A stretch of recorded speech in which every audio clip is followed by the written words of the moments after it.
wa asyhadu anna Muhammadan abduhu wa rasuluhu da'ila ridwani. Allahumma shalli alaihi wa ala alihi wa ashabi wa ikhwani. Para pemirsa yang dirahmati oleh Allah Subhanahu wa taala, kita melanjutkan bahasan kita dari tafsir surat Al-Kahfi, dan pada kesempatan kali ini kita masuk pada ayat berikutnya yang berbicara tentang kisah hamba Allah yang saleh, yaitu Dzulqarnain. Dan sebagaimana selalu kita sampaikan, ya, bahwasanya tidaklah Allah menceritakan kisah-kisah dalam Al-Quran kecuali agar kita bisa mengambil pelajaran. Laqad kana fi qasasihim ibratul liulil albab. Sungguh pada kisah mereka ada pelajaran bagi orang-orang yang cerdas. Ma kana haditsa yuftara. Ini bukan cerita fiktif, tapi cerita yang pernah ada dan pernah terjadi. Ya, pernah ada dan pernah terjadi. Allah juga berfirman, faqsusil qasasa la'allahum yatafakkarun. Sampaikanlah kisah-kisah agar mereka berfikir. Oleh karenanya tatkala kita menyampaikan kisah apapun dari Al-Qur'an, maka seorang berusaha merenunginya dengan baik, karena tidaklah disampaikan kisah tersebut kecuali ada faedah-faedah yang banyak, ya. Jika seorang mau rajin dia membaca buku-buku tafsir, dia akan mengumpulkan faedah yang begitu banyak, ya. Ini memang kita tahu bahwasanya waktu kita terbatas, kita tidak bisa mengumpulkan faedah sebanyak-banyaknya, mengingat waktu yang terbatas dan kemampuan yang terbatas. Pada kesempatan kali ini kita menyampaikan, ya, tentang kisah Dzulqarnain. Dan kisah Dzulqarnain ini adalah salah satu dari beberapa kisah, ada dari 4 kisah yang Allah sebutkan dalam surat Al-Kahfi, yang semua kisah-kisah tersebut bercerita tentang fitnah dan ujian. Di awal surat Al-Kahfi Allah berfirman, inna ja'alna ma 'alal ardi zinatan laha linabluwahum ayyuhum ahsanu amala. Sungguhnya kami menjadikan apa yang di atas muka bumi itu menjadi perhiasan bagi bumi. Perhiasan bumi banyak, berupa jabatan, kekayaan, keindahan, kecantikan, keelokan, ya, kemudian harta, ya, kekuatan. Ini semua adalah perhiasan bumi. Perhiasan bumi, perhiasan orang-orang yang tinggal di atas muka bumi. Namun kata Allah Subhanahu wa taala, linabluwahum. Itu semua adalah sebagai ujian bagi mereka. Semua keindahan di alam semesta ini, di atas muka bumi. Saya ulangi, keindahan tersebut jabatan, popularitas, harta, kecantikan, ketampanan, kekuatan tubuh, kesehatan, ya, dan yang lainnya. Ini semua Allah jadikan kenikmatan tersebut sebagai ujian buat apa? Linabluwahum ayyuhum ahsanu amala. Untuk menguji mereka, ya, siapa di antara mereka yang terbaik amalnya. Oleh karena Allah sebutkan setelah itu, setelah Allah menyatakan statement tersebut dalam Al-Quran, Allah sebutkan contoh-contoh kisah-kisah yang surat Al-Kahfi dari awal sampai akhir adalah kisah. Tapi ada beberapa kisah. Kisah pertama tentang kisah Ashabul Kahfi. Yang situ Allah sebutkan tentang fitnah, ya, lingkungan, yang dimana ada 7 orang pemuda yang beriman sementara negeri mereka seluruhnya kufur kepada Allah Subhanahu wa taala, seluruhnya syirik. Mereka saja yang tidak syirik, sehingga akhirnya mereka diancam untuk dibunuh kalau mereka tidak beriman. Akhirnya mereka lari dari itu semua, mereka berlindung di sebuah goa. Kata Allah, fa'u ilal kahfi. Pergilah kalian menuju ke goa. Sehingga mereka pergi ke goa dalam rangka untuk menjauhkan diri mereka dari fitnah. Dan ini isyarat bahwasanya kalau orang ingin selamat dari fitnah lingkungan, ya dia harus meninggalkan lingkungan tersebut. Seorang ingin selamat dari fitnah komunitas, dia harus tinggalkan komunitas tersebut, ya. Ya, kalau tidak dia bisa terjerumus, ya, terpengaruh dengan lingkungan. Dan ini menunjukkan bahwasanya lingkungan pengaruhnya sangat kuat. Lihatlah mereka 7 pemuda ini terpaksa harus meninggalkan kampung mereka, berlindung atau di dalam goa dalam rangka untuk terhindar dari fitnah kesyirikan yang merajalela di kampung mereka. Kemudian juga Allah sebutkan tentang kisah berikutnya, itu kisah tentang pemilik kebun yang dia sombong dan angkuh. Allah berikan dia kebun yang sangat indah.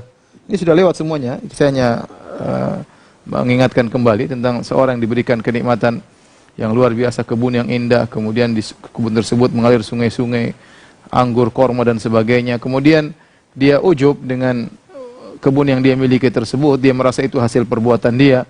Kemudian dia pamerkan kepada kawannya, ya. Dia pamerkan kepada kawannya, dia lupa kepada Allah Subhanahu wa taala, sehingga akhirnya Allah berikan kerusakan pada kebun tersebut, akhirnya rusaklah kebun tersebut. Ini contoh tentang seorang yang diberi fitnah harta namun tidak lulus. Contohnya pemilik kebun tersebut, ya. Harta yang dia miliki menjadikan dia ujub, merasa karena dialah keberhasilan tersebut, dan akhirnya dia menjadi ujub dan dia bangga dan dia pamerkan kepada kawannya. Dia tidak mengatakan Masya Allah la quwata illa billah, ya, dia tidak mengatakan demikian, ya. Dia undang temannya untuk melihat kebunnya, ya dia pamerkan, dia tidak mengatakan Masya Allah tabarakallah, akhirnya terkena ya siksaan Allah dan hancurlah kebun tersebut. Ini contoh seorang yang tidak lulus dengan harta. Seharusnya harta jika dimiliki seorang menjadikan dia semakin bersyukur kepada Allah Subhanahu wa taala dengan berkata hadza min fadli rabbi, ini semuanya dari karunia Rabbku. Ya saya hanya sekedar berusaha tapi keberhasilan semuanya dari Allah Subhanahu wa taala. Namun sebaliknya menjadikan dia pun lalai. Cerita ketiga yang Allah sebutkan tentang kisah Nabi Musa alaihissalam. Nabi Musa alaihissalam suatu hari sebagaimana kita sebutkan pada pertemuan yang lalu, beliau berkhutbah di depan Bani Israel dengan khutbah yang merasuk ke dalam hati. Sampai orang-orang yang mendengarnya pun menangis tatkala mendengar khutbah Nabi Musa. Kemudian Nabi Musa pergi, ada yang tanya, nyusul beliau bertanya, "Wahai Musa, apakah ata'lamu ya a'lamu min ahli al-ardi fil ardi minka? Apakah engkau tahu ada orang lebih alim daripada engkau wahai Musa?" Kata Musa, tidak ada. Maka Allah tegur Nabi Musa. Harusnya Nabi Musa mengatakan wallahu a'lam. Tapi Nabi Musa waktu itu dia bukan sombong, bukan angkuh, tapi dia berbicara sesuai dengan kenyataan yang dia tahu. Yang dia tahu bahwasanya orang paling alim ya dia. Maka dia mengatakan tidak ada yang lebih alim daripada saya. Maka Allah tegur, fa'atabahullah. Allah tegur, idlam yaruddal ilm ilallah. Tatkala dia tidak mengatakan wallahu a'lam. Maka Allah kabarkan, wahai Musa, sungguhnya ada hambaku yang dia punya ilmu yang kau tidak punya, yang namanya Khadir, Al-Khadir. Maka Nabi Musa pun bersafar, ya, dengan safar yang sangat jauh dan dia tidak peduli, ya, bahwasanya meskipun au amdiya hukuba, ya, meskipun aku harus berjalan puluhan tahun untuk menemui Khadir, aku tidak peduli. Jadi ini kisah tentang fitnah ilmu, bahwasanya ilmu itu bisa menimbulkan fitnah. Ya, ilmu bisa membuat orang sombong dan angkuh, tapi Musa tidak. Musa dia punya ilmu dan dia salah ngomong. Ternyata dia tahu ada yang lebih berilmu, maka dia dengan penuh tawadhu, maka dia pun menuntut ilmu. Ya, karena seharusnya ilmu itu membuat orang semakin tawadhu. Lihatlah Musa alaihissalam memiliki ilmu yang tinggi dan dia adalah dari ulul azmi minar rusul. Para ulama sepakat dia adalah ulul azmi minar rusul dan dia lebih mulia daripada Khadir. Artinya yang dia mau datangi Khadir bukanlah orang yang lebih alim daripada dia. Tetapi dia punya ilmu yang Musa tidak tahu. Dia punya ilmu yang Musa alaihissalam tidak tahu. Makanya disebutkan oleh Sakhawi dan yang lainnya, la yambulur rajul hatta ya'khudha amman fawqahu wa amman mithlahu wa amman dunahu. Tidaklah seorang menjadi yang mulia sampai dia mengambil ilmu dari orang yang lebih tinggi dari dia atau yang semisal dia atau bahkan yang lebih rendah daripada dia. Enggak ada masalah. Bisa jadi seorang mungkin dia alim tapi dia tahu ada ilmu tertentu yang dimiliki oleh orang lain dia tidak tahu, maka dia harusnya merendah nuntut ilmu dari orang tersebut. Jangan dia mengatakan saya sudah doktor, saya sudah tua, saya sudah syekh, saya tidak menuntut ilmu dari orang yang saya tahu dia lebih berilmu daripada saya dalam bidang tertentu. Lihatlah Nabi Musa alaihissalam, ilmu yang dia miliki tidak menjadikan dia sombong, tetapi dia alaihissalam malah menuntut ilmu dan siap untuk berjalan meskipun berkilo-kilo, meskipun bertahun-tahun agar bisa menuntut ilmu. Dan tidak semua orang bisa lulus dari ujian ilmu, fitnah ilmu. Jadi ilmu itu berkah. Sebagaimana harta bisa jadi berkah, dari sisi lain bisa menimbulkan fitnah, menimbulkan seorang sok, angkuh dan sombong dan yang lainnya.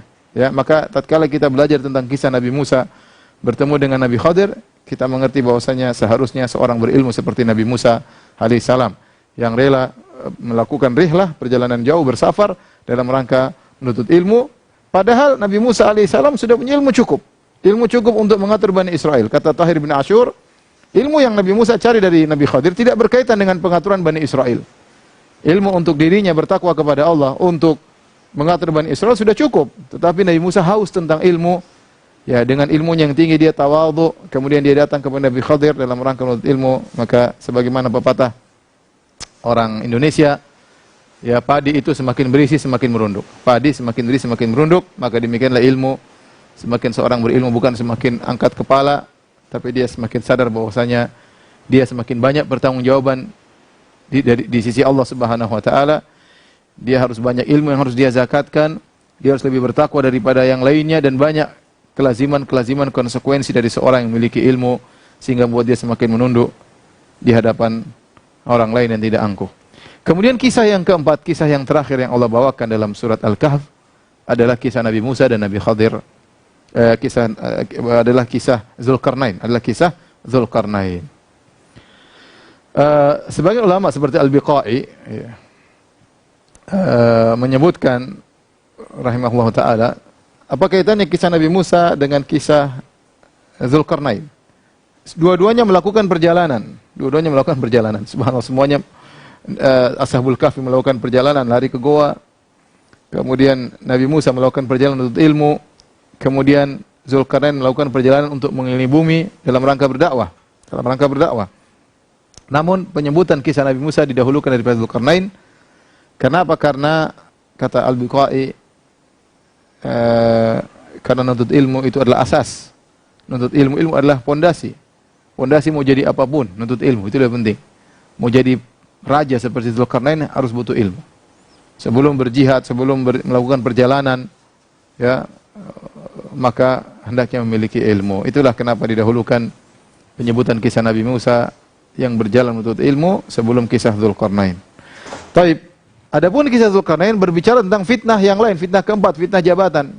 Tadi pertama kita sebutkan Ashabul Kahfi tentang fitnah lingkungan, kemudian kisah pemilik kebun fitnah harta, kemudian kisah Nabi Musa fitnah ilmu, kemudian kisah Dzulkarnain kisah jabatan. Ini contoh tentang seorang yang berhasil menghadapi fitnah jabatan. Dia tidak menjadi angkuh, tidak menjadi sombong, dan dia gunakan jabatan tersebut untuk memperbanyak amal solehnya, ya, untuk memperjuangkan agama Allah Subhanahu wa taala. Dialah Dzulkarnain, ya. Allah Subhanahu wa taala berfirman, "Wa yas'alunaka 'an Dzulkarnain." Mereka bertanya kepada engkau wahai Muhammad tentang Dzulkarnain. Dan ini sudah kita sebutkan di awal surat Al-Kahfi bahwasanya sebab turun surat Al-Kahfi di antaranya pertanyaan orang musyrikin Quraisy. Mereka bertanya tentang Dzulkarnain dan mereka ditalkin atau didikte oleh orang-orang Yahudi. Jadi mereka ingin menjatuhkan dakwah Nabi SAW. Maka mereka bingung. Akhirnya mereka pergi ke Madinah, ketemu orang Yahudi, kata orang Yahudi, tanyakan kepada Muhammad tentang 3 permasalahan. Kalau dia bisa jawab berarti dia Nabi. Kalau bukan maka dia hanyalah orang yang ngaku-ngaku sebagai Nabi. Tanyakan tentang 2 pertanyaan. Di antaranya pertanyaan ini, tanyakan tentang seorang yang berkeliling atas muka bumi. Ya, maksudnya tentang Dzulkarnain. Maka mereka bertanya kepada Nabi SAW, "Wa yas'alunaka 'an Dzulkarnain." Mereka bertanya kepada engkau wahai Muhammad tentang Dzulkarnain.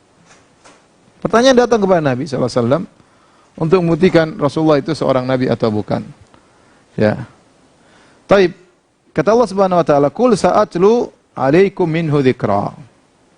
Katakanlah, aku akan membacakan kepada kalian, ya, di antara sebagian kisah Dzulkarnain, tidak seluruhnya. Jadi orang Yahudi bertanya, suruh orang-orang musyrikin untuk bertanya, "Sa'aluhu an rajulin tawafin balagha masyariqal ardi wa magharibaha. Maka nanaba'uhu." Tanyakan kepada Muhammad tentang seorang lelaki tawaf yang dia berkeliling. Balagha masyariqal ardi, dan dia sampai ke timur bumi, wa magharibaha, dan dia sampai ke barat bumi. Maka nanaba'uhu, bagaimana kisah lelaki tersebut?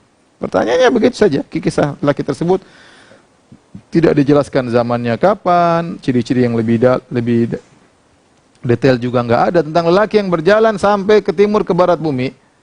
Ternyata maksudnya adalah Dzulkarnain. Kata Allah, "Yas'alunaka 'an Dzulkarnain." Wa yas'alunaka 'an Dzulkarnain. Mereka bertanya kepada engkau Muhammad tentang Dzulkarnain. Teka-teki tersebut dijawab oleh Allah Subhanahu wa taala, teka-teki Yahudiyah, ya. Wa yas'alunaka 'an Dzulkarnain. Mereka bertanya kepada engkau tentang Dzulkarnain. Taib. Kata Allah Subhanahu wa taala, "Qul sa'atlu 'alaikum minhu dzikra." Katakanlah wahai Muhammad kepada mereka, aku akan bacakan kepada kalian sebagian dari kisahnya, tidak seluruhnya. Ya, kita tahu Al-Qur'an memang bukanlah buku sejarah, bukan kitab tarikhi, bukan. Tapi Al-Qur'an adalah kitab al-mau'izah, kitabul iman, kitab yang berbicara tentang nasihat, tentang iman. Oleh karenanya uslub dalam Al-Qur'an banyak, ya. Di antara uslubnya adalah uslub cerita. Tetapi cerita yang disampaikan oleh Allah berkaitan dengan keimanan. Makanya Allah menceritakan tentang kisah-kisah para nabi, berkaitan tentang bagaimana nabi diutus, bagaimana mereka didustakan, bagaimana kesombongan kaumnya, kemudian Allah mengirimkan azab kepada kaum-kaum nabi tersebut, ya. Semuanya berkaitan keimanan, ya. Maka Allah hanya menceritakan yang seperlunya, ya. Allah tidak cerita Dzulkarnain ini tinggal di mana, kemudian kerajaannya bagaimana, kemudian istrinya berapa, anaknya siapa saja. Ini kita bukan kitab sejarah.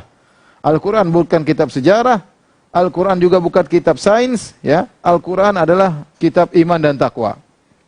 Tetapi meskipun Al-Quran adalah kitab iman dan takwa, terkadang dalam Al-Quran disebutkan sebagian tentang sains. Karena penyebutan itu berkaitan dengan iman dan takwa.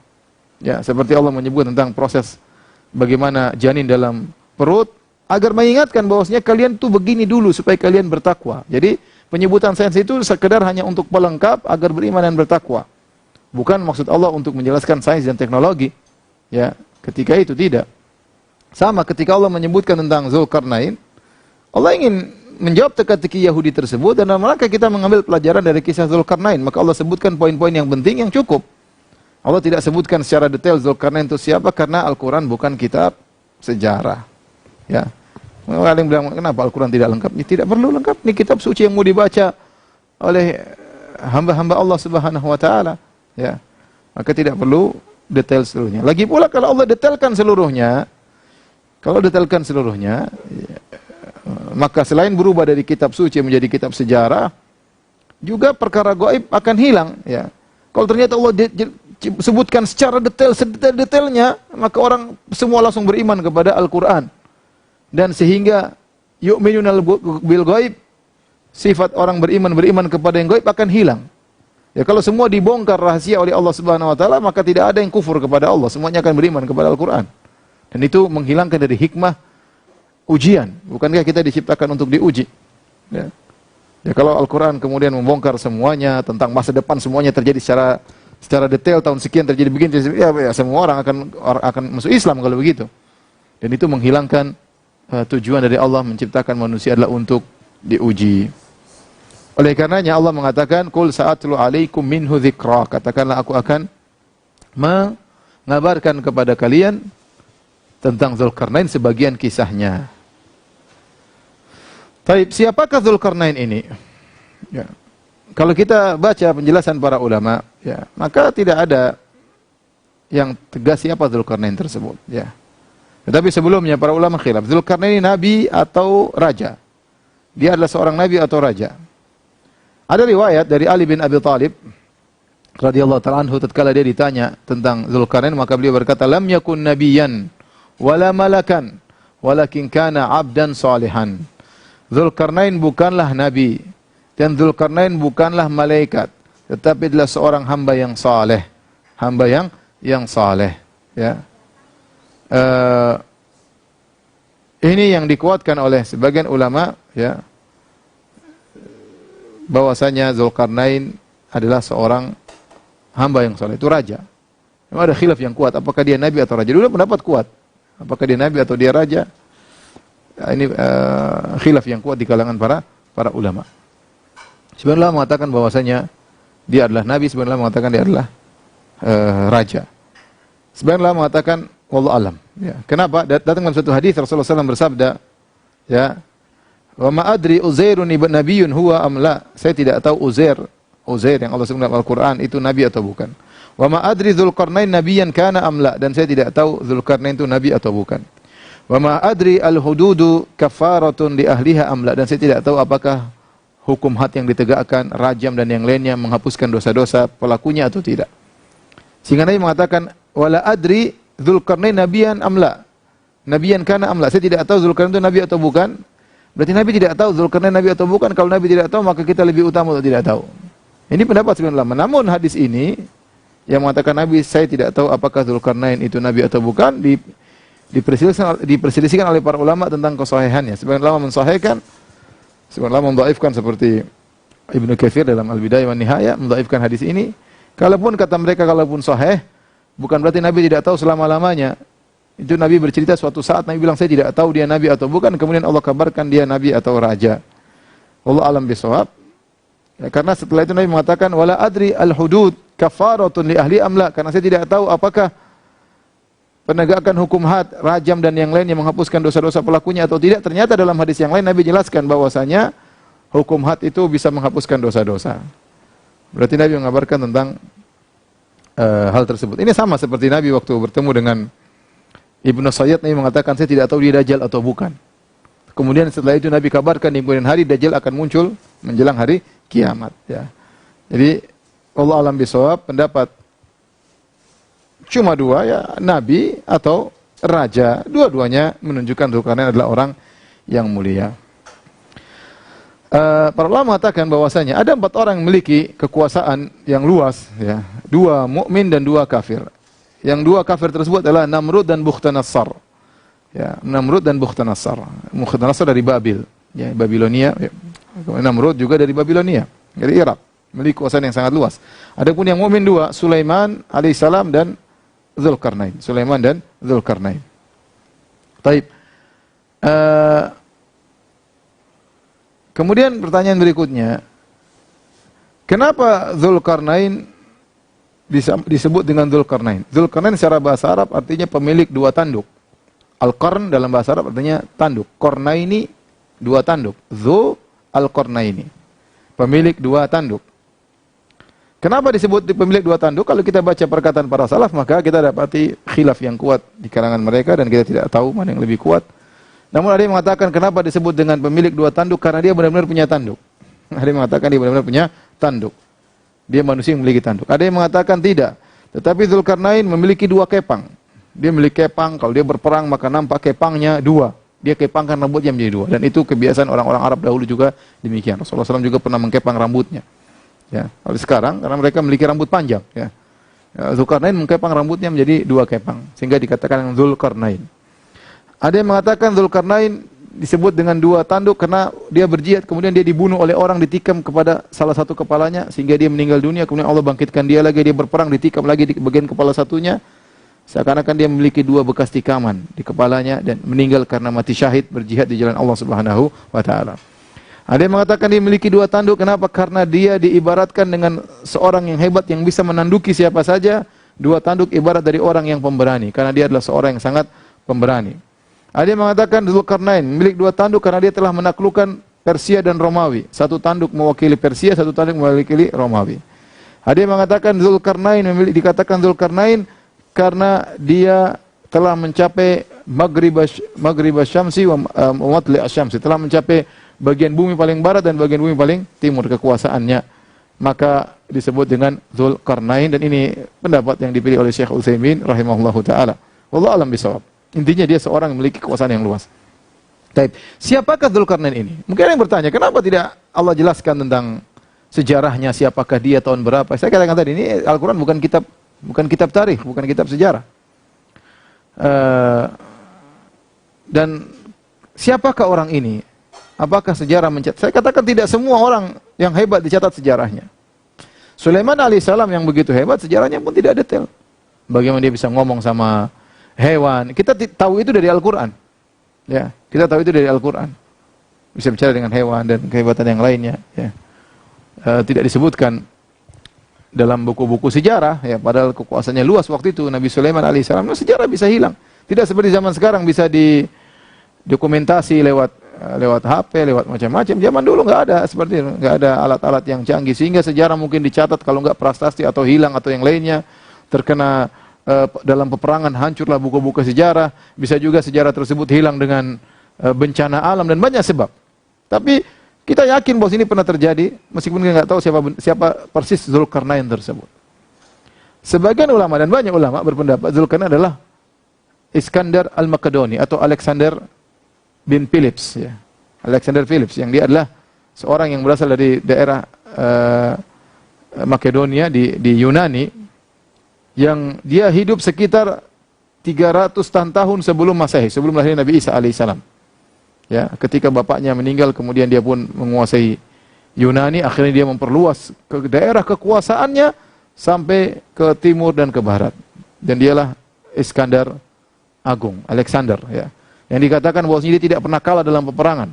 Alexander tidak pernah kalah dalam peperangan. Sehingga sebagian ulama berpendapat dia adalah Alexander Agung, itulah Dzulkarnain. Ya. Namun dibantah oleh para ulama, dibantah oleh banyak ulama. Yang bantah di antaranya adalah Ar-Razi dalam tafsirnya, Tafsirul Kabir. Dibantah oleh Ibnu Hajar dalam Fathul Bari. Dibantah oleh Ibnu Katsir dalam Bidayah wan Nihayah dan juga dalam tafsirnya. Dibantah oleh Ibnu Taimiyah dalam Majmu' Fatawa, dibantah oleh Ibnu Al-Qayyim dalam Ighatsatul Lahfan. Itu banyak ulama yang bantah hal tersebut, ya. Bahwasanya Alexander bin Philips atau Alexander Philips bukanlah Iskandar. bukanlah apa? Zulkarnain, ya. Bukanlah Zulkarnain. Di antara dalil yang disebut oleh Ibnu Hajar rahimahullah bahwasanya Zulkarnain bukan Alexander. Ibnu Hajar sebutkan, bukan saya. Ibnu Hajar sebut dalam Fathul Bari. Ini juga disebut oleh Ibnu Katsir dalam Bidayah Nihayah. Yang pertama dari sisi waktu. Dari sisi waktu. Sebagian riwayat seperti disebutkan oleh Ibnu Hajar dan juga oleh Ibnu Katsir bahwasanya para salaf menyebutkan Zulkarnain ini tinggal di zaman Nabi Ibrahim alaihissalam. Ada yang mengatakan dia masuk Islam lewat tangan Nabi Ibrahim alaihissalam. Kemudian dia berhaji, berjalan kaki, dan seterusnya. Jadi dia hidup di zaman Ibrahim. Ini pendapat dipilih oleh Imam Al-Bukhari. Oleh karenanya Imam Al-Bukhari menyebutkan kisah Zulkarnain wa yas'alunaka an Zulkarnain juga dalam Sahih Bukhari.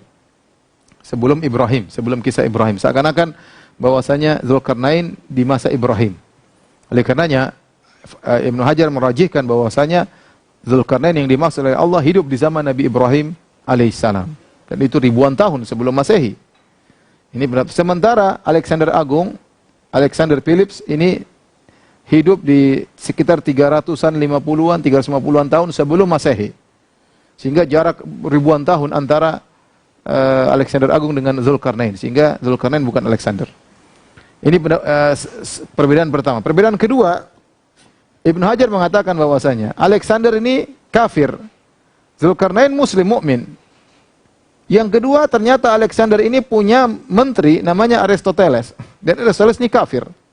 Aristoteles kafir sebagaimana dikatakan oleh Ibnu Hajar menukil perkataan Razi. Ya.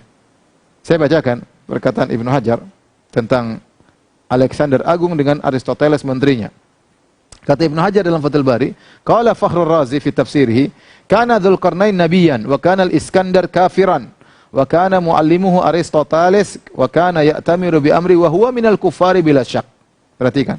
Berkata Fakhrul Razi dalam tafsirnya bahwasanya Dzulqarnain adalah seorang nabi. Sementara Iskandar Agung ini Alexander Agung kafir.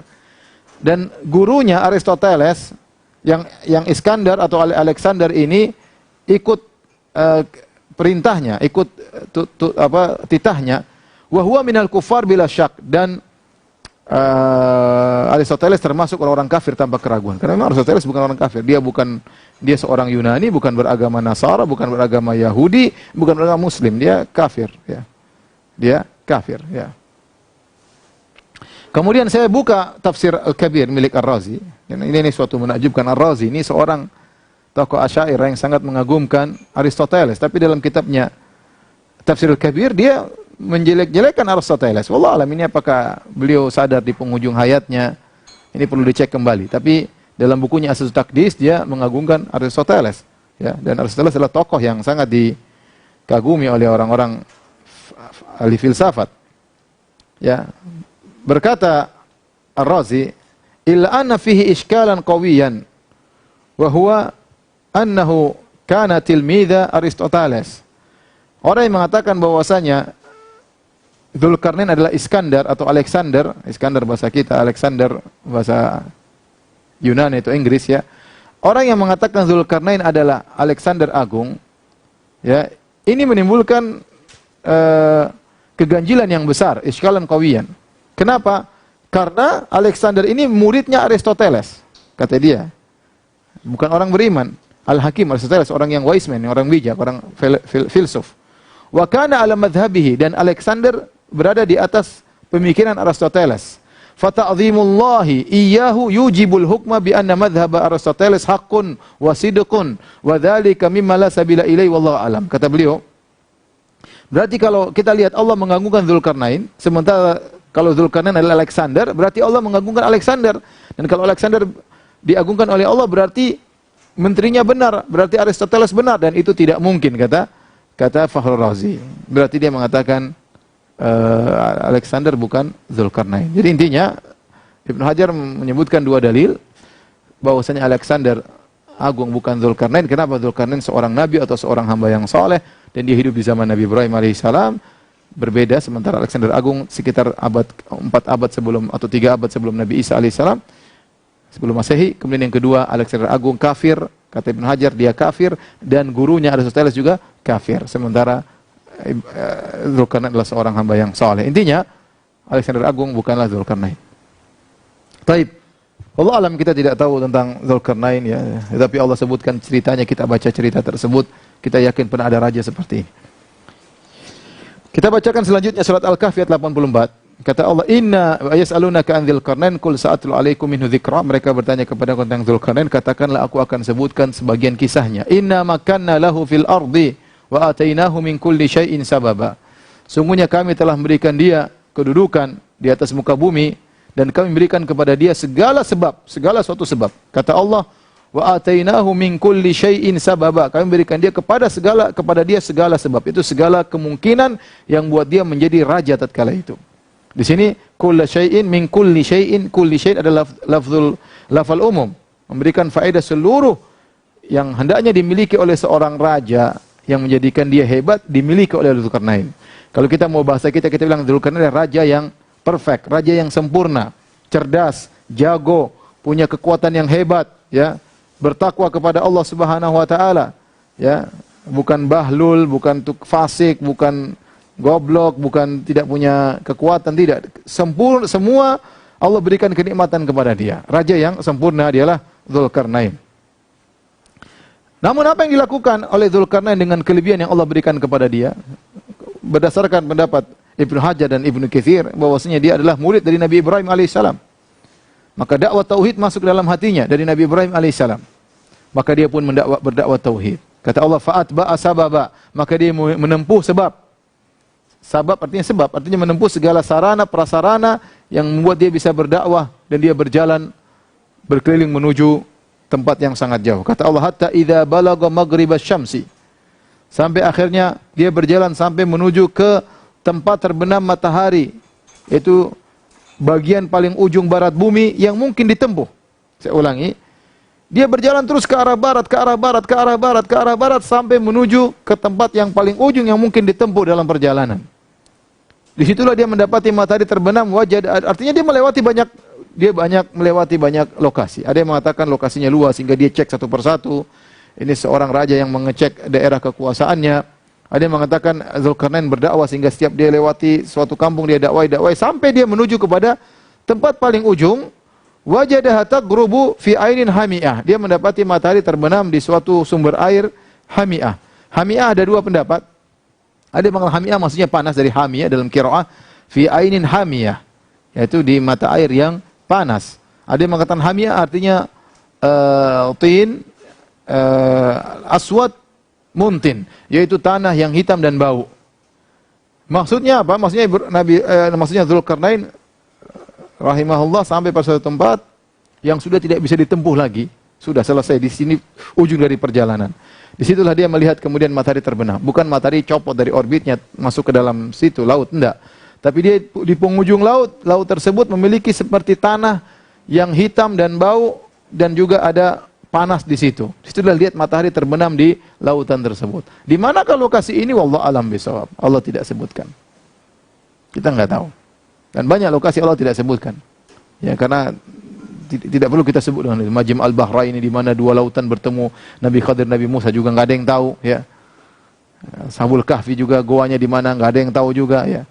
Allah juga tidak sebutkan dan tidak perlu kita bahas itu di mana, ya.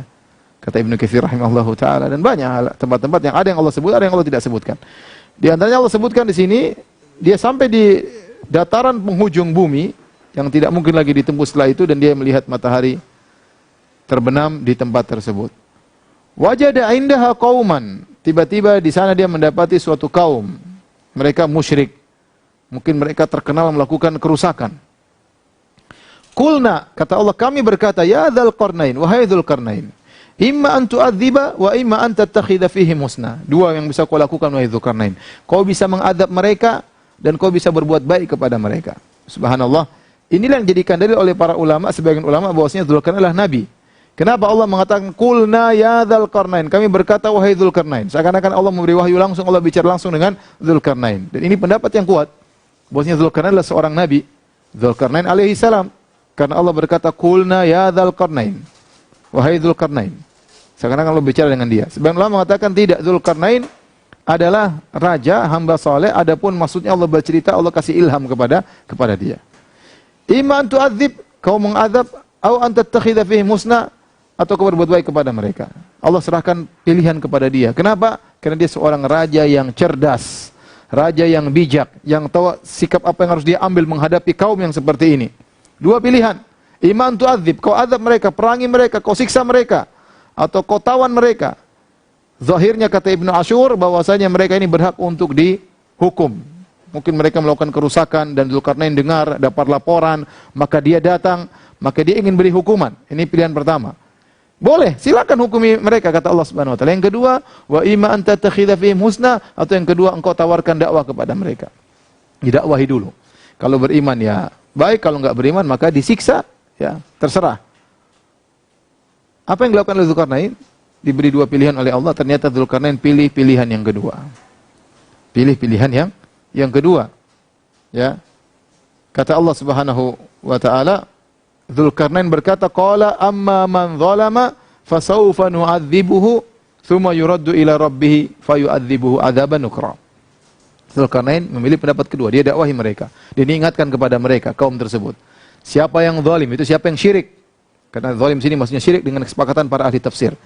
Dzulkarnain mengatakan barang siapa yang kafir atau syirik, aku akan menyiksanya. Saufa nu'adzibuhu, kami akan menyiksanya. Jadi Dzulkarnain jalan dengan pasukannya semua, dengan pasukannya, dengan dia berjalan dengan pasukannya, dengan persenjataannya yang kuat, dengan pasukannya yang banyak, kemudian menyerang kaum tersebut. Dzulkarnain berkata, ya, amma man zalama, siapa yang zalim di antara kalian yang berbuat syirik, fasaufa nu'adzibuhu, maka kami akan mengazabnya. Tsumma yuraddu ila rabbih, kemudian akan dikembalikan kepada Rabbnya. Fayu'adzibuhu 'adzaban nukra. Diazab di dunia oleh kami, kalau dia tetap aja musyrik, setelah itu akan diazab oleh Allah Subhanahu wa taala dengan azab yang lebih parah. Kenapa? Kalau mereka kafir, diserang oleh Dzulkarnain, disiksa, dan siksaan tersebut tidak bisa mensucikan dosa-dosa mereka karena mereka syirik. Sama orang kafir kalau dapat siksaan di dunia tidak menghapuskan dosa-dosa mereka. Di dunia disiksa, di akhirat lebih parah lagi. Ya. Fayu'adzibuhul 'adzabal akbar. Allah akan mengazabnya dengan azab yang lebih besar. Adapun wa amma man amana wa amila shalihan. Adapun orang beriman dan beramal saleh, falahu jazaa'anil husna, maka dia akan masuk surga. Kasih tawaran. Inilah dakwah Dzulkarnain. Wa sanaqulu lahu min amrina yusra, dan kami akan memudahkan urusan, yaitu kami akan berucap kata-kata yang baik kepadanya, kami akan bermuamalah baik dengannya. Di sini Dzulkarnain memberi dua pilihan kepada mereka. Pertama, Allah kasih dua pilihan, ya. Allah kasih dua pilihan, ya. Dua pilihan dari Allah kepada Dzulkarnain.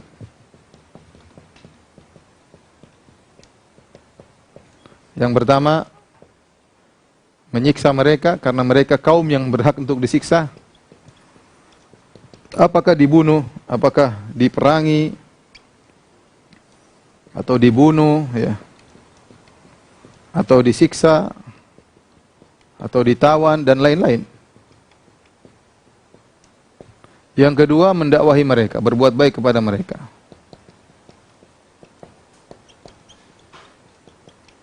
Nah, Dzulkarnain memilih pendapat kedua, ya. Dua-duanya dikasih kesempatan oleh Allah Subhanahu wa taala, ternyata Dzulkarnain memilih yang kedua. Kemudian dia tawarkan kepada kaum tersebut, tawaran Dzulkarnain kepada kaum tersebut.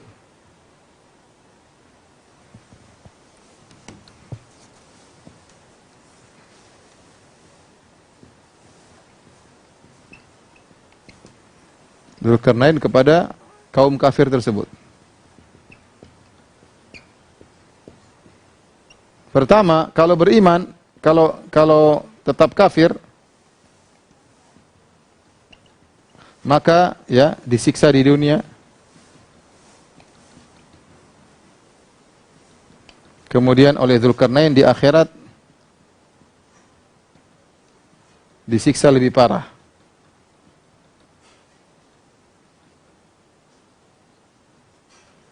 Pilihan yang kedua, beriman. Beriman maka pertama dapat surga. Yang kedua disikapi baik oleh Dzulkarnain.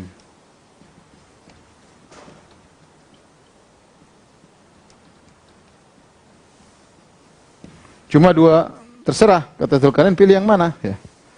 Pilih yang mana? Kata Dzulkarnain kepada kepada mereka. Jadi firman Allah, wa amma man amana wa amila salihan falahu jazaa'anil husna. Adapun orang yang beriman dan beramal saleh, perhatikan harus gabungkan antara iman dan beramal saleh. Falahu jazaa'anil husna, bagi mereka al-husna. Al-husna maksudnya surga. Lilladzina ahsanul husna wa ziyadah. Kata Allah, barang siapa berbuat baik, Allah akan memberikan dia al-husna, surga.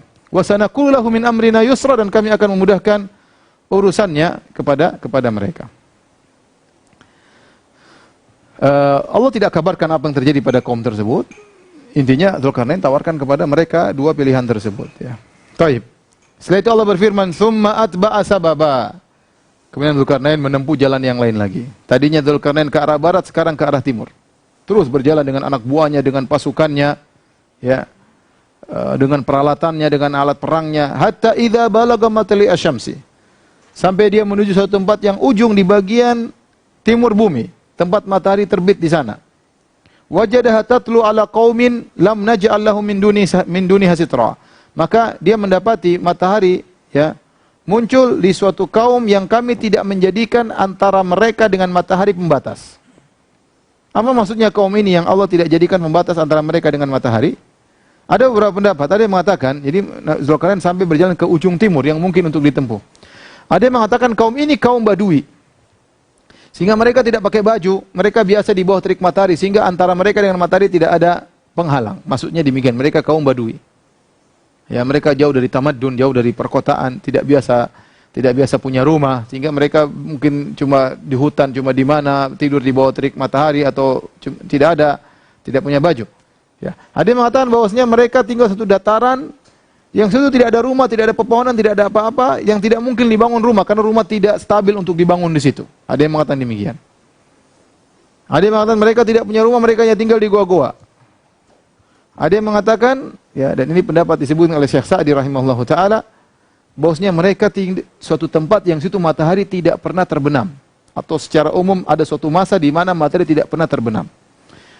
Ini pendapat disebut oleh Syekh Sa'di, dan ini mungkin kalau orang berjalan sampai ke arah timur, ke arah Norwegia dan daerah sekitar sana, ada masa-masa di mana matahari tidak terbenam.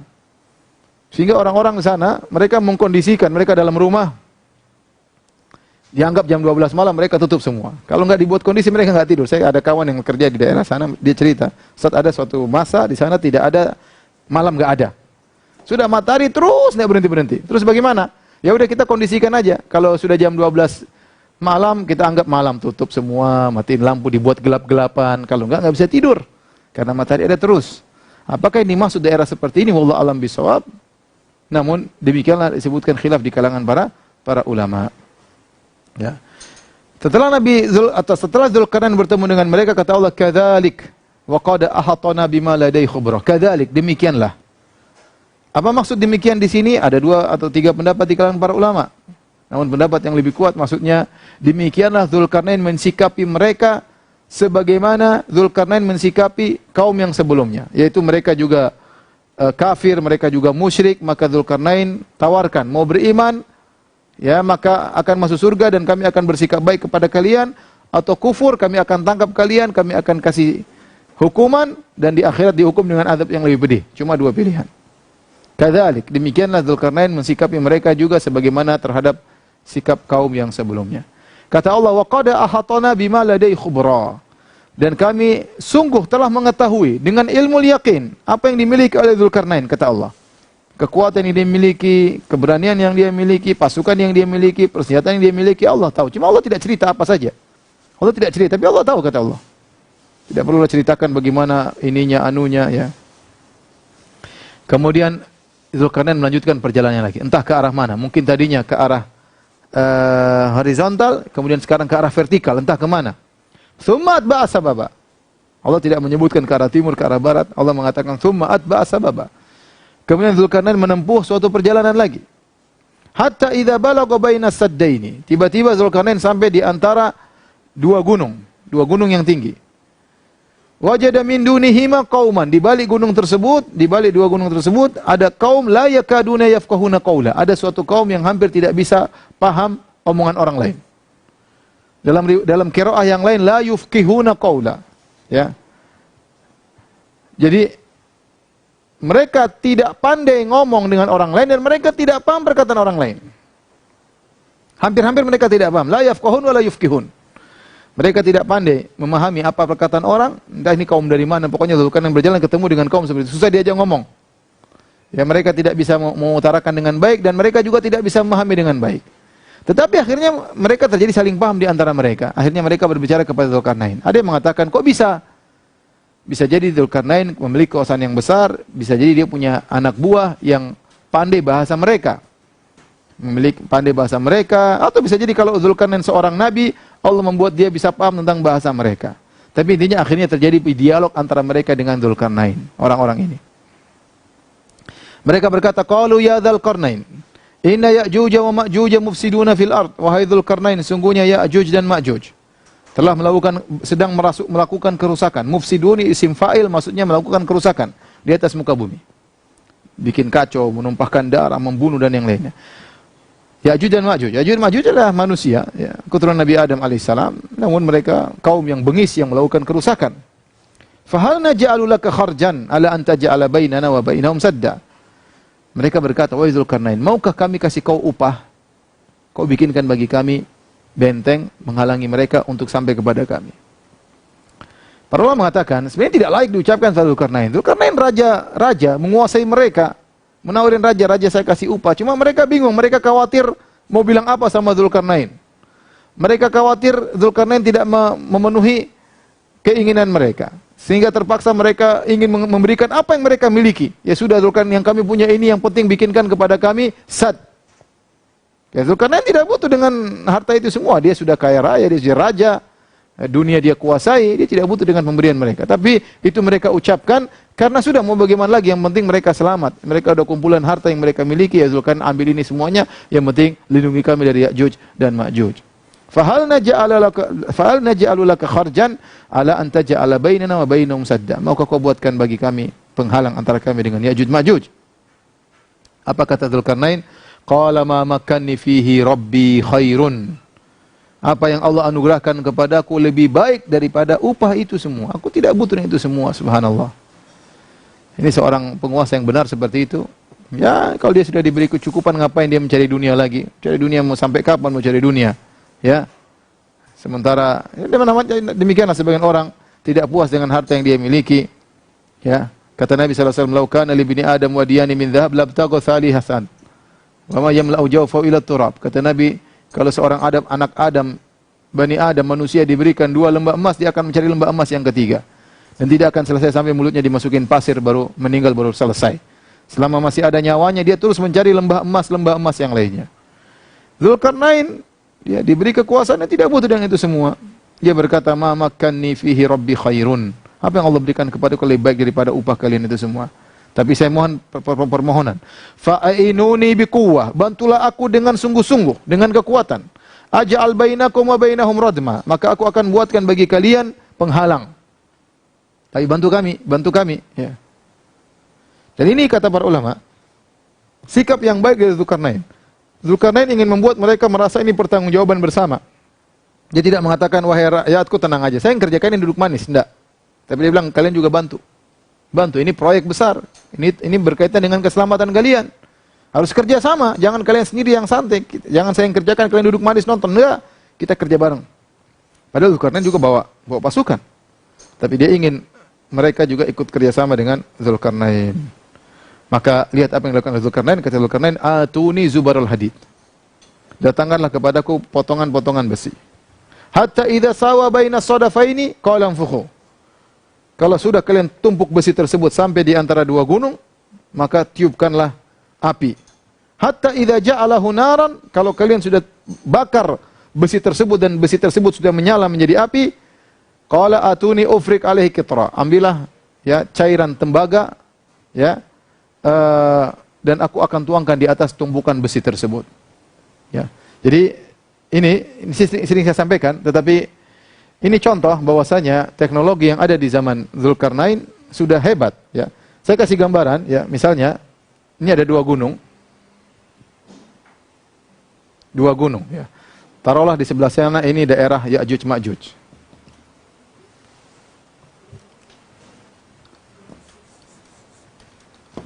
Di belakang sini, ya. Ini pegunungan seperti ini, ya. pegunungan, kemudian di belakang sini areal Ya'juj Ma'juj. Kemudian areal sini Dzulkarnain dan orang-orang tersebut dan kaum tersebut. Jadi Dzulkarnain mengatakan apa? Caranya, atuni zubarul hadid, datangkan lempengan besi. Lempengan besi di sini dikumpulkan. Lempengan besi-besi semua dikumpulkan di sini untuk ditumpuk. Ini besi-besi, lempengan besi-besi ditumpuk terus sampai menutupi dua gunung ini. Entah berapa kubik ini lempengan besi nutupi dua gunung ya. Besinya juga ngambil dari mana wallahu alam ya.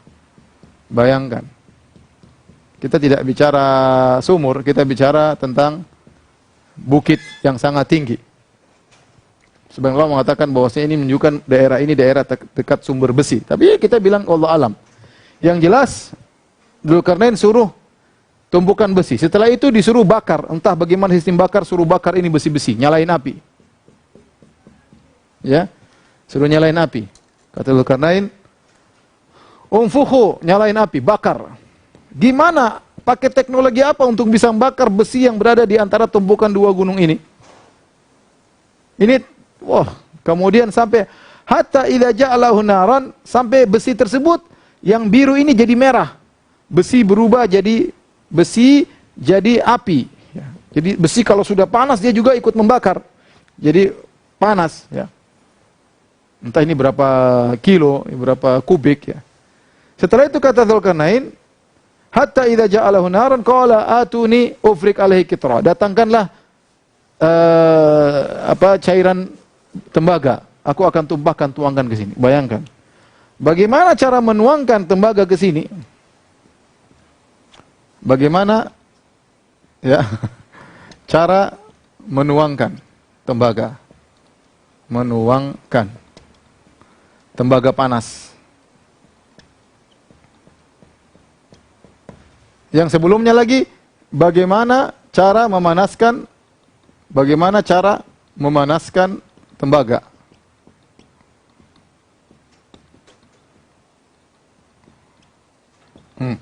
Satu. Dua, bagaimana cara membakar besi? Bagaimana cara membakar besi? Ketiga, bagaimana cara, pokoknya ini semua tidak gampang. Kira-kira teknologi apa yang mereka miliki tatkala tapi terjadi. Ini perkara yang berat. Jadi maksud saya ternyata orang-orang dahulu terkadang bisa melakukan hal-hal yang hebat yang mungkin sekarang kita tidak bisa lakukan. Ini Dzulkarnain berarti punya teknologi yang mungkin kita tidak tahu. Ya, yang bagaimana bisa membuat ini semua. Dan disebutkan Dzulkarnain berarti cerdas, dia memiliki ilmu tentang masalah perbesian, entah apakah Allah yang kasih ilmu, maksudnya karena dia seorang nabi atau dia belajar kemudian baru dapat ilmu dari Allah Subhanahu wa taala. Tapi dia punya ilmu tembaga tersebut dicampur dengan besi dengan nisbah atau persenan sekian-sekian maka menjadikan besi yang sangat kuat dan tebal. Setelah itu dituangkan ya ufrik alaihi qitra. Jadilah kemudian itu adalah dinding yang sangat tinggi yang menghalangi Ya'juj Ma'juj, mereka tertutup dalam dinding tersebut. Kata Allah, famasta'u an yazharuhu. Mereka tidak mampu untuk mendaki dinding tersebut mungkin karena licin dan yang lainnya. Wa mastata'u lahu naqaba, dan mereka tidak mampu untuk membolongi dinding tersebut. Setelah itu Dzulkarnain berkata kepada rakyatnya atau kepada kaum tersebut, qala hadza rahmatun mir rabbi. Ini adalah kasih sayang dari Allah. Sama sekali tidak ada kesombongan, tidak ada keangkuhan, sedikit pun tidak ada. Ini semua dari Allah Subhanahu wa taala. Dan betapa banyak Dzulkarnain dalam ayat ini mengatakan, ya, ma makkanni fihi rabbi, rabbi, rabbi, rabbi, banyak sekali dia bilang rabbi, Tuhanku, Tuhanku. Ya. Ya. Tuhanku, Rabbi, Rabbi, sebut berapa kali di sini. Menunjukkan dia menisbahkan segala kelebihan yang dia miliki semuanya kepada Allah Subhanahu wa taala. Ya.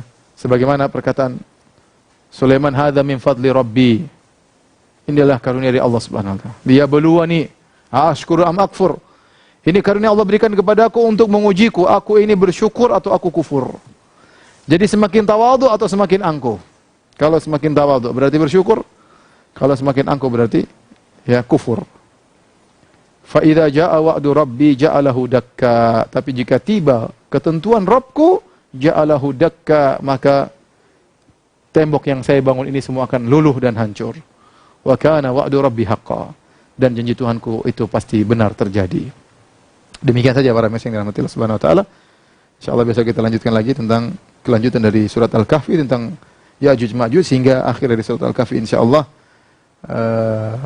Kurang lebihnya saya mohon maaf. Subhanakallah bihamdik asyhadu an la ilaha illa anta astaghfiruka wa atubu ilaik. Assalamualaikum warahmatullahi wabarakatuh.